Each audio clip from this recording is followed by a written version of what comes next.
Pavarësisht hezitimeve dhe pikpyetjeve ligjore, mazhoranca parlamentare ka miratuar vetëm me kreun e ri të Autoritetit të Medias Audiovizive. Hapet votimi për kandidaturën e parë që ka sjell Komisioni i Mediave për zotin Gentian Sala. Hapet votimi elektronik. Votimi i fshetë.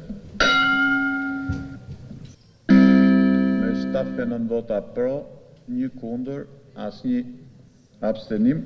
Ky është votimi i mbyllur që nxori fitues mes 4 kandidaturave, Gentian Salan, i cili do të jetë në krye të AMAS në 4 vitet e ardhshme, duke zvendësuar kështu Endira Bushatin. Sala pati një diferencë të theksuar votash me kandidaturat e tjera, Bershado Anila Basha dhe Gentian Skënderaj. Para votimit, grupi parlamentar socialist zhvilloi një mbledhje në sallën e Kuvendit, ku edhe u mor vendimi për të mbështetur Gentian Salën. Burimet thonë se vetë kryeministri nuk është përfshirë në dhënien e direktivave për emra konkret, duke deklaruar se kandidatura duhet i besohej zgjedhjes së Komisionit të Medias, dhe kanë qenë anëtarët e këtij komisioni si dhe kreu i grupit parlamentar socialist që kanë kërkuar mbështetje për emrin e Salës.